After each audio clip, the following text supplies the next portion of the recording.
Olá, meus amigos. Deus abençoe todos, todos abundantemente. Deus abençoe com sabedoria, com o espírito de sabedoria, com o espírito de conhecimento, com o espírito do Senhor, com o espírito de temor do Senhor. Deus abençoe a todos com o espírito de entendimento. Entendimento. Uma vez você entendendo a palavra dele, você vai obedecê-la. Você vai ter fé acompanhada de coragem para obedecê-la. E então, curtir, usufruir os benefícios das suas promessas. Na sua palavra, Deus nos dá obrigações, responsabilidades, mas também nos dá as promessas, os frutos da nossa obediência. Como prometemos ontem, na oração que Jesus fez ao Pai, veja que belíssimo texto. Não pelas palavras simplesmente, mas pelo contexto da sintonia que ele, Jesus, tinha com o Pai e que nós também devemos ter, porque quem é filho de Deus tem o mesmo direito, porque em Jesus, nós somos filhos de Deus, irmãos de Jesus. Ele é o primogênito. Ele é o dízimo. Nós somos a outra parte. Ele é o primeiro. Então, antes de ser preso e levado para ser julgado e condenado e morto, Jesus orou ao Pai e diz o texto sagrado, João capítulo 17, a partir do primeiro versículo. Jesus falou assim,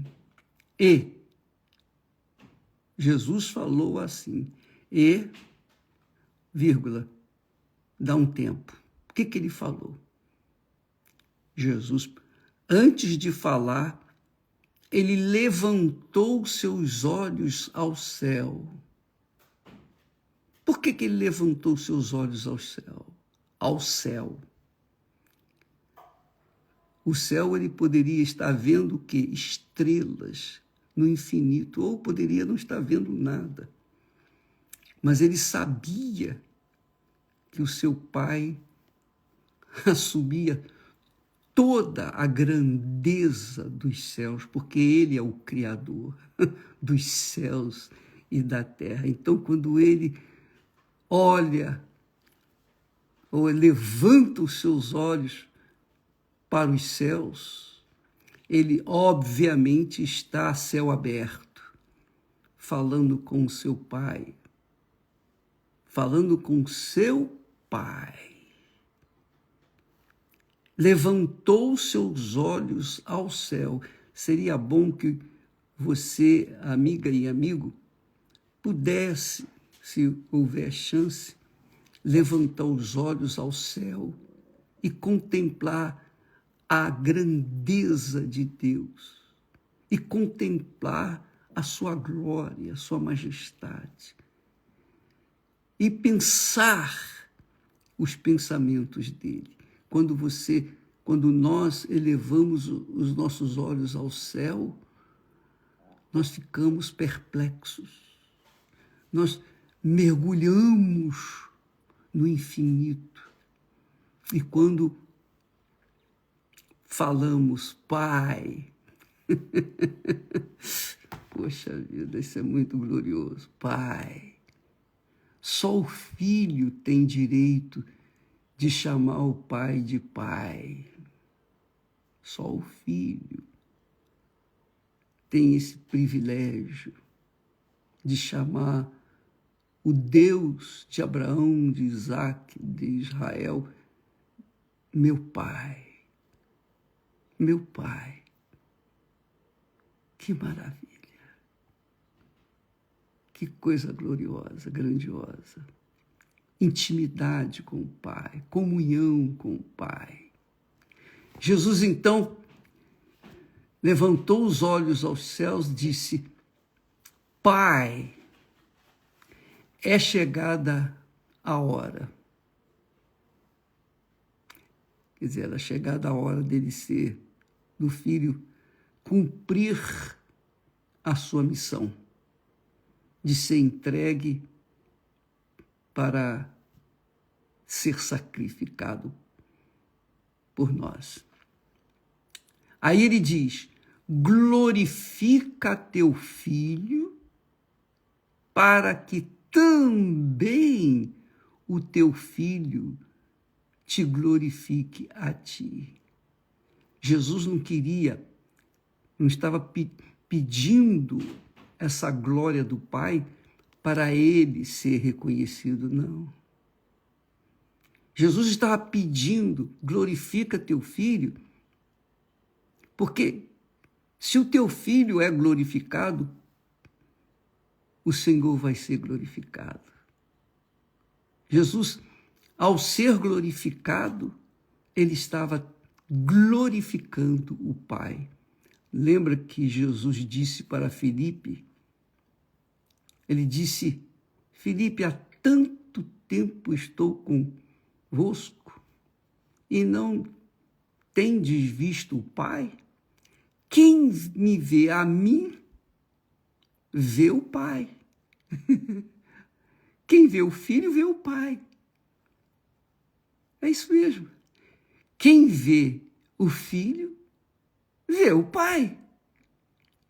Então, se a pessoa não é filha de Deus, então quem vê aquele filho ou aquela filha, vê o seu pai, porque se ela faz o que é mal, então o seu pai é o diabo.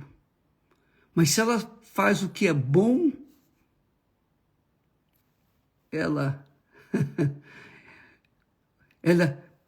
exala, ela reflete a imagem do seu pai, porque só faz o que é bom. Então, glorifica a teu filho, para que também o filho te glorifique a ti. Glorificando o filho, vai estar glorificando o pai. Glorificando o pai, estará glorificando o filho. Veja que há uma unidade entre o Deus Filho com o Deus Pai, ou o Deus Pai com o Deus Filho. Em seguida ele diz: assim como lhe deste poder sobre toda a carne, para que dê a vida eterna a todos quantos lhe deste. Lembra que Jesus disse: ninguém vem a mim se o Pai não o enviar. E aquele que vier a mim, de maneira nenhuma o lançarei fora. Lembra? Está aí. Assim como lhe deste poder, autoridade sobre toda a carne, para que dê a vida eterna a todos quantos lhe deste. Quer dizer, quando o Pai glorifica o Filho glorifica o Pai como? Reproduzindo-se, dando vida eterna a todos os que vêm a Ele, ao Filho. E a vida eterna é esta. 2 pontos. A vida eterna é esta: que te conheçam a ti só. Que te conheçam a ti só, por único Deus verdadeiro, e a Jesus Cristo, a quem enviaste. Veja que agora você entende por que o mundo está uma baderna, uma esculhambação. O mundo é um pedacinho do inferno. Por quê? Porque existem muitos deuses. Deuses de pau, deuses de pedra, deuses de ouro, de prata, de bronze. Quantas pessoas... Eu estava conversando com um bispo e ele falou: bispo, quando eu estava em Brasília,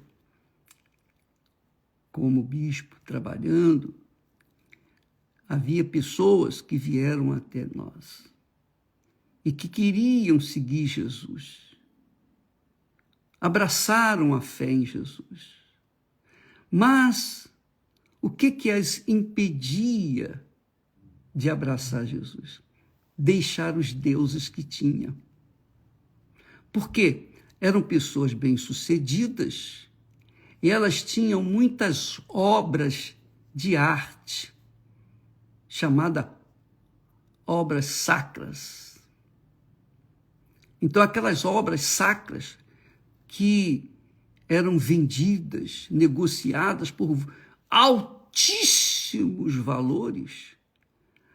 Uma delas disse para ele: bispo, eu sinto muito, mas não vou abrir mão das minhas obras, não, dos meus deuses, não.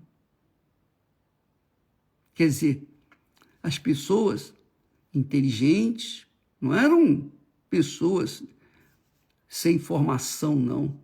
Eram pessoas escoladas, inteligentes, altos funcionários públicos, gente com responsabilidade enorme, mas a cabeça pequenininha, porque deixava de crer no Deus Criador dos céus e da terra para crer nas obras sacras. Não, bispo, isso não quer dizer. Quantas não têm sido as pessoas que, por estarem agarradas aos seus deuses de pau, de pedra, de metal, ficam atrofiadas na vida? O que Deus pode fazer? Como é que Deus pode mandar essa pessoa para o Filho salvar? Não tem como. Porque elas preferem crer no Deus que tem pernas, mas não anda. Tem olhos, mas não veem. Tem ouvidos, mas não ouve. A vida estragada, depressão, tristeza, angústia, vazio, um inferno a vida. Mas não querem abrir mão dos seus deuses de pau, de pedra e de metal. Deuses do tamanho dela, ou menor um pouco, ou maior um pouco, deuses enfeitados, deuses que foram criados pela arte e imaginação dos homens. Um homem lá, muito talentoso, criou uma imagem, pintou aquela imagem e colocou no altar. E as pessoas que não pensam, só isso, as pessoas que não pensam, pegam aquilo, levam para casa e colocam no altar. Isso acontece muito, mas muito por esse mundo afora. Todas as nações têm gente assim. E não só gente de outras religiões, não.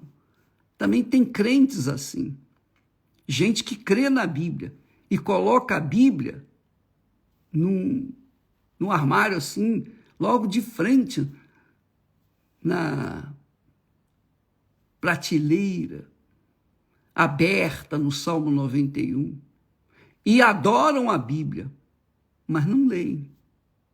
E quando leem, não praticam. Esse aqui é o problema. Quer dizer, fazem da Bíblia o seu Deus, mas não obedece o que ela manda. Quer dizer, também são idólatras, porque adoram o papel, mas não praticam, não obedecem o que ali está escrito. Deus nos deu a palavra. Deus é palavra. Deus é o verbo que se fez carne. É vivo. Deus é Deus vivo. Então, o Deus vivo, esse Deus vivo, Pai de nosso Senhor Jesus Cristo, é quem leva as pessoas ao seu Filho, porque sabe que o seu Filho vai salvá-las. E quando a pessoa vai ao Filho, ela pode ter certeza que ela vai ser aceita do jeito que ela estiver. Os seus pecados são perdoados. Ela se torna livre, liberta, porque o Filho de Deus recebeu poder para salvar a todos os que vêm a Ele. Por isso, Jesus disse, assim como lhe deste poder, autoridade sobre toda a carne, para que dê a vida eterna a todos quantos lhe deste. E a vida eterna é esta, que te conheçam. Como é que você vai conhecer a Deus se Ele é Espírito e você é carne? Nós somos carne, não é? Como é que a gente vai conhecer alguém que é Espírito se a gente é carnal, se a gente está limitado à nossa carne, aos nossos sentidos? Não tem como. Então você tem que ser espiritual. E para ser espiritual, você tem que absorver a palavra de Deus, que é espírito e verdade. Jesus disse, as minhas palavras são espírito e verdade. Quando a pessoa se agarra à palavra de Deus e pratica, ela não precisa de mais ninguém. Ela se torna independente. Ela se torna cabeça de si mesmo, mas servo do Deus vivo, daquele que empenhou a sua palavra. E ele diz, a palavra que sair da minha boca não voltará para mim vazia, mas fará o que me apraz. Então, quando a pessoa vem a Jesus de verdade, ela está disposta a ouvir e obedecer a sua palavra. Porque é esse que ama Jesus. Jesus disse, aquele que me ama é aquele que ouve e obedece a minha palavra. Quem me ama, mas não obedece a minha palavra, não me ama. Está enganando a si mesmo. Então, para a pessoa ter a vida eterna que Jesus dá, ela precisa conhecer a Deus, o Deus vivo. E quando a pessoa conhece Jesus, ela conhece o Deus vivo, o Deus Todo-Poderoso. Que te conheçam a ti, por único Deus verdadeiro, e a Jesus Cristo, a quem enviaste. Eu glorifiquei-te na terra, tendo consumado a obra que me deste a fazer. Então, Jesus glorificou ao Pai, consumando a obra, obedecendo ao Pai, sendo o Cordeiro que tira o pecado do mundo, o Cordeiro de Deus que tira o pecado daqueles que nele creem, dos que nele creem. E crer em Jesus é crer na sua palavra e obedecê-la. Você que costuma ir a médico, então, quando você crê no médico, a palavra do médico é como a palavra de Deus. Você obedece. Não interessa se o remédio é amargo ou não. Você toma o remédio porque você obedece, você crê no seu médico. Mas quem não obedece, mostra que não crê. Ou crê mais ou menos. Assim é Jesus. Quem crê em Jesus, ouve e pratica a sua palavra. E a vida eterna é esta, que te conheçam a ti só, por único Deus verdadeiro. Só existe um Deus. Um único Deus. Sempre existiu um único Deus. Ele é o Criador de todas as coisas. Dos céus, da terra, de tudo o que há. E a Jesus Cristo, a quem enviaste. Eu glorifiquei-te na terra, tendo consumado a obra que me deste para fazer. Jesus cumpriu a sua missão. E ele fala aqui, eu glorifiquei-te na terra, tendo consumado a obra. Ele ia morrer ainda, mas já estava garantido. Ele obedeceu tudo até aquele momento. Agora faz a oração antes de ser consumado, mas ele já considera já consumada a obra, porque ele sabia que ia obedecer, que ia fazer, que ia chegar até o fim, que ia consumar a obra da salvação. É muito forte isso. E agora, glorifica-me tu, ó Pai, junto de ti mesmo, com aquela glória que tinha contigo antes que o mundo existisse. Que maravilha. Quer dizer, Jesus já existia antes de vir ao mundo, antes de nascer da Virgem Maria. Ele já existia. Ele estava com o Pai. Ele e o Pai eram um.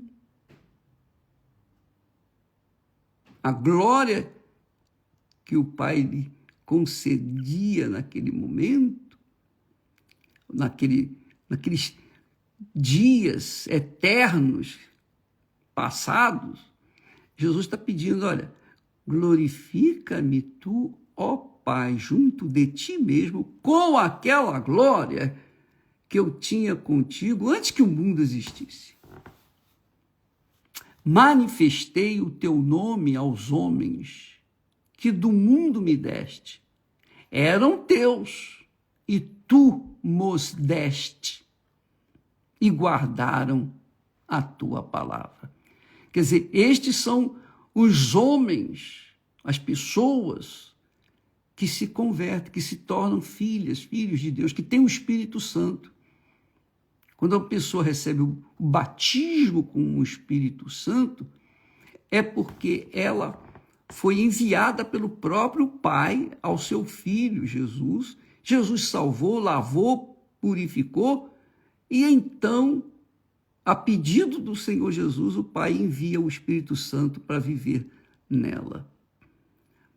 Mas Jesus fala, manifestei o teu nome aos homens que do mundo me deste. Eram teus e tu mos deste. Quer dizer, Deus, o Pai, confiou em Jesus para que Jesus pudesse nos salvar. Quer dizer, que se Jesus falhasse, se Jesus pecasse, se Jesus tivesse defeito, fosse um cordeiro defeituoso, não poderia salvar ninguém. Obviamente, o Pai não poderia glorificá-lo. Magnífico. Manifestei o teu nome aos homens que do mundo me deste. Eram do mundo, eram do diabo, mas eram teus.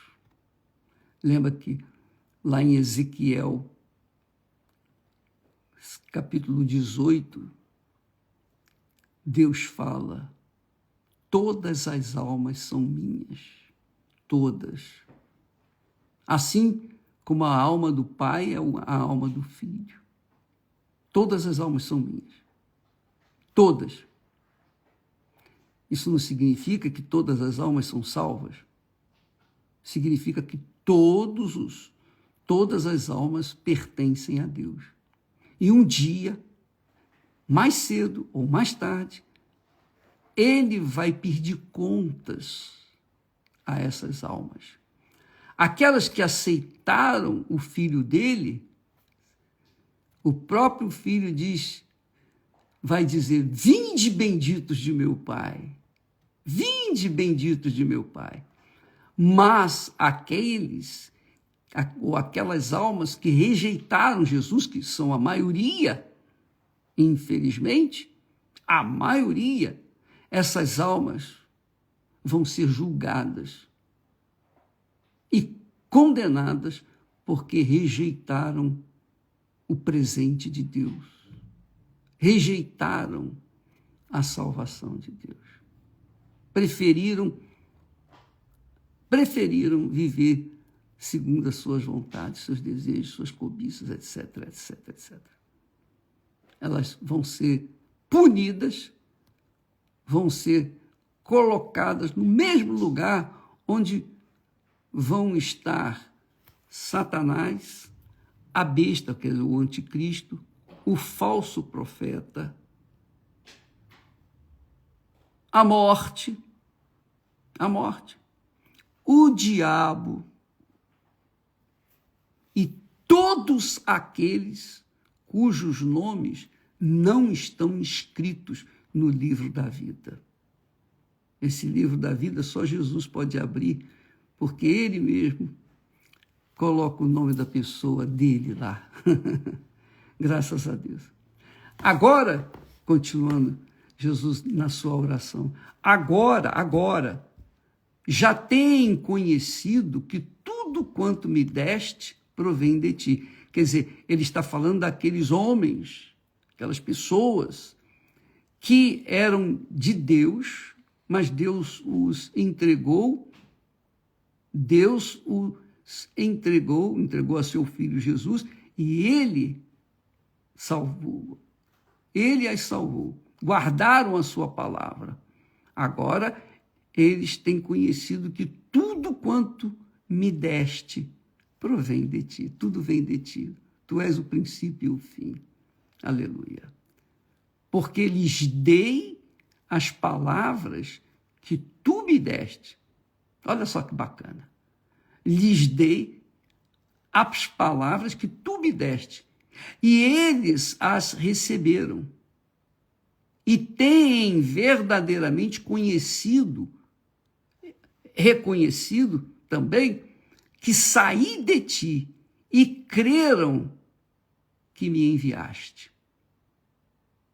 Quando a gente crê em Jesus, a gente crê que tudo que ele fala vem do Pai.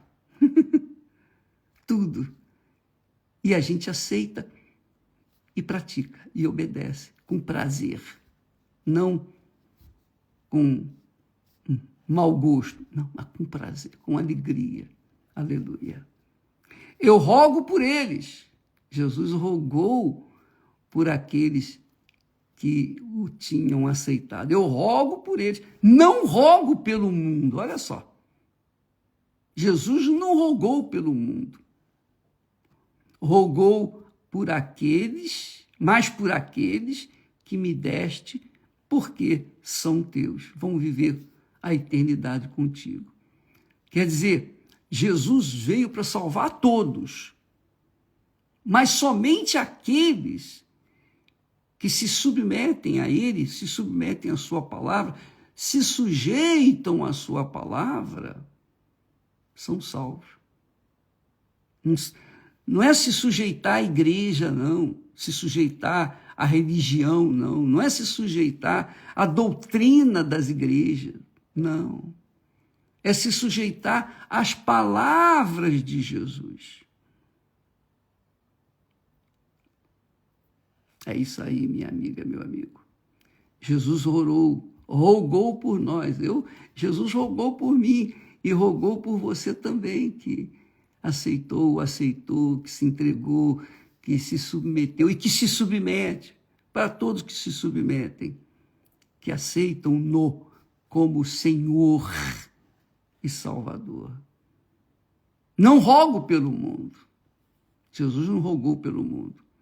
O mundo está perdido, o mundo está condenado. Agora, aqueles que do mundo, que estão no mundo, e que ouvem a palavra de Deus e recebem, estes são salvos. Por isso, Jesus mandou os seus discípulos irem por o mundo inteiro e de pregar o evangelho ao mundo inteiro, a todas as pessoas, todos os povos, nações, línguas, e de pregar o evangelho. Quem crê e for batizado será salvo. Veja a responsabilidade nossa, minha, sua, a responsabilidade de todos os que creem em Jesus. Não é só do pastor, não. Não é só do bispo, não. Não, a responsabilidade é tanto dos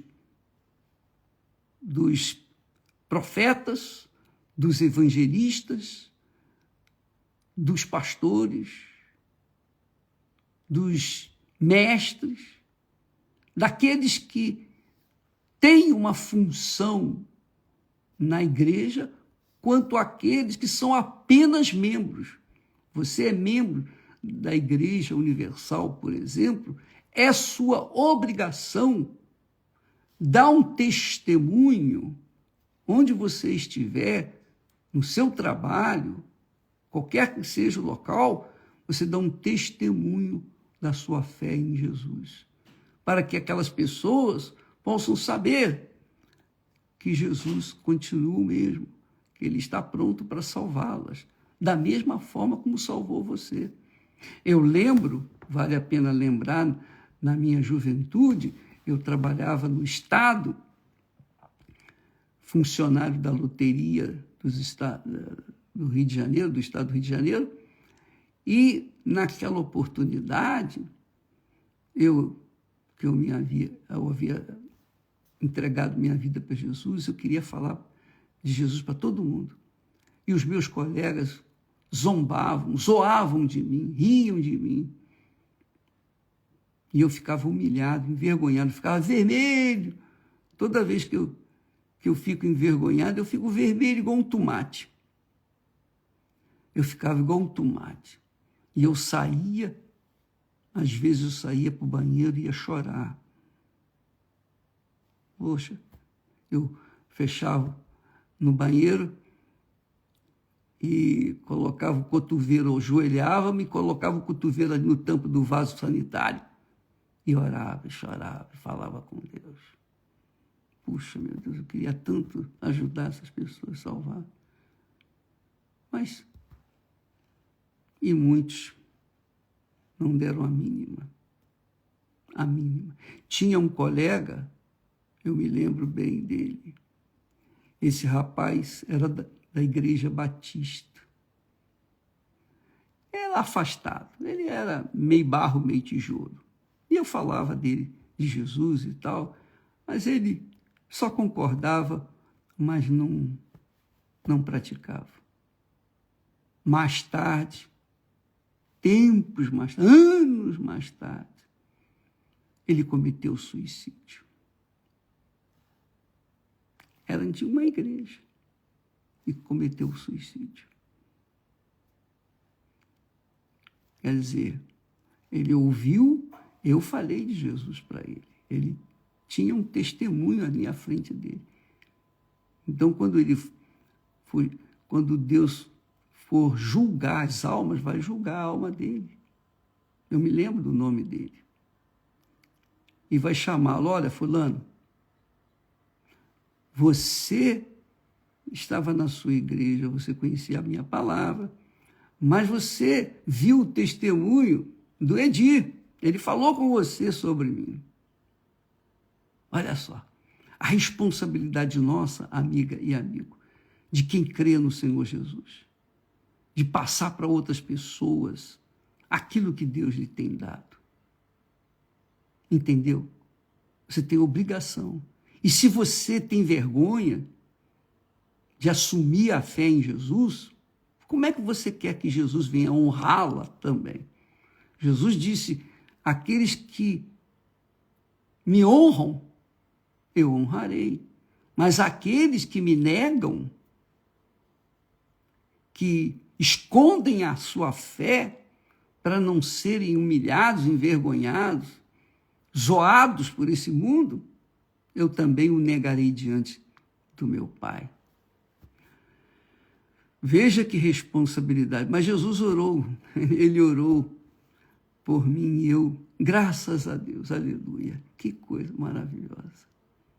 Jesus me sustentou com a sua oração. Não rogo pelo mundo, mas por aqueles que me deste, porque são teus, aleluia. E todas as minhas coisas são tuas, e as tuas coisas são minhas, e neles eu sou glorificado. Quer dizer, Jesus espera que eu venha glorificá-lo, não só com palavras, porque chegar e fazer a oração, oh, aleluia, glórias a Deus e tal, e cantar uma bela música, um hino, etc., aquela emoção toda, não significa que a pessoa está glorificando Jesus. A gente glorifica mais a Jesus com as nossas atitudes do que com as nossas palavras. Você sabia disso? Então não adianta. Se fosse assim, se as palavras, os louvores que nós entoamos, cantamos para Jesus, os cantores evangélicos seriam cheios do Espírito Santo. E normalmente a gente sabe que são cheios de dinheiro, mas vazios de Deus, porque cantam para encantarem as pessoas, mas não para glorificarem ao Senhor que lhes deu o talento de cantar, de compor, e etc, etc. Todas as minhas coisas são tuas, e as tuas coisas são minhas. E neles sou glorificado. E neles eu sou glorificado. Entendeu, amiga e amigo? Nós vamos continuar amanhã com esse texto. Paramos aqui no versículo 10. Pense a respeito da sua vida, minha amiga, meu amigo. Pense a respeito, porque tudo nesse mundo passa, tudo acaba, tudo cessa. Você viu aí a postagem que nós colocamos ontem sobre o valor de uma alma? A alma é eterna, a alma não envelhece, a alma é a alma, ela vive eternamente. Vai viver com Deus ou sem Deus? Isso não tenho dúvida. Só tem dois lugares: ou o céu, ou o lago de fogo e enxofre. Onde estarão o lago que arde com fogo e enxofre? Onde estarão, vou repetir, o diabo, a besta, que é o anticristo, o falso profeta, a morte vai estar lá. Mas quem? A morte vai estar lá. Vai estar todos aqueles cujos nomes não estão inscritos no livro da vida. Então, você, eu, nós estaremos em um desses dois lugares, com Deus, com o nosso Senhor, recebendo o bem-vindo dele, ele dizendo: vinde benditos de meu Pai, vinde benditos de meu Pai. Ele vai nos saudar quando chegarmos lá.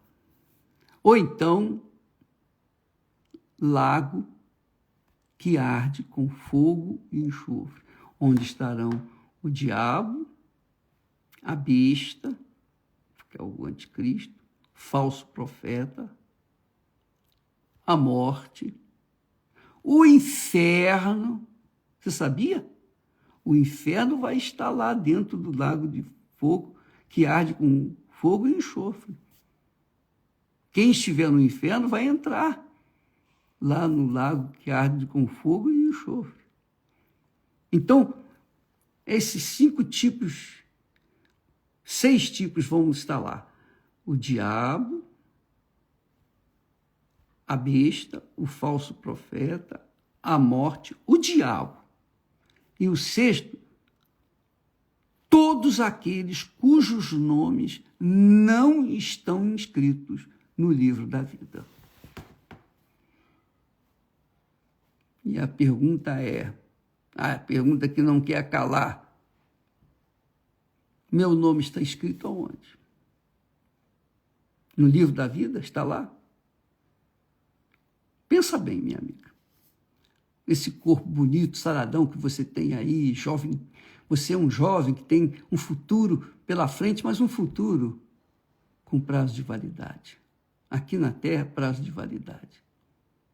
Mas se você não entregou a sua vida para Jesus de verdade, não assumiu de verdade, não casou com Ele, não veio a ser a noiva dele, então, pense bem, a sua alma é eterna, ela é eterna, nossas almas são eternas e estarão com Deus ou no lago de fogo, que arde com fogo e enxofre.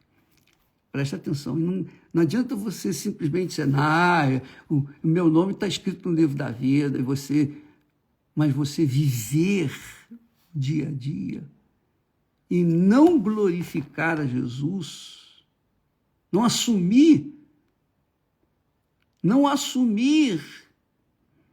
a sua postura de cidadão do reino dos céus, como Jesus assumiu. Então, minha amiga, não adianta você ficar confessando pura e simplesmente. Mas Jesus disse: se confessarmos a mim como Senhor e Salvador. Sim, mas você tem que viver aquilo que confessa, porque senão todo mundo do inferno vai estar lá. É ou não é? Bom, amanhã estaremos de volta, continuando nessa oração de Jesus. Deus abençoe todos vocês. E um convitezinho. Amanhã, dia de Natal, às 6h, nós estaremos partindo o pão, abençoando, em nome do Senhor Jesus, com a autoridade que o Senhor Jesus nos deu, para que todos possam comer deste pão e serem também curados, libertos, enfim, abençoados. Deus abençoe e até amanhã, em nome do Senhor Jesus. Amém.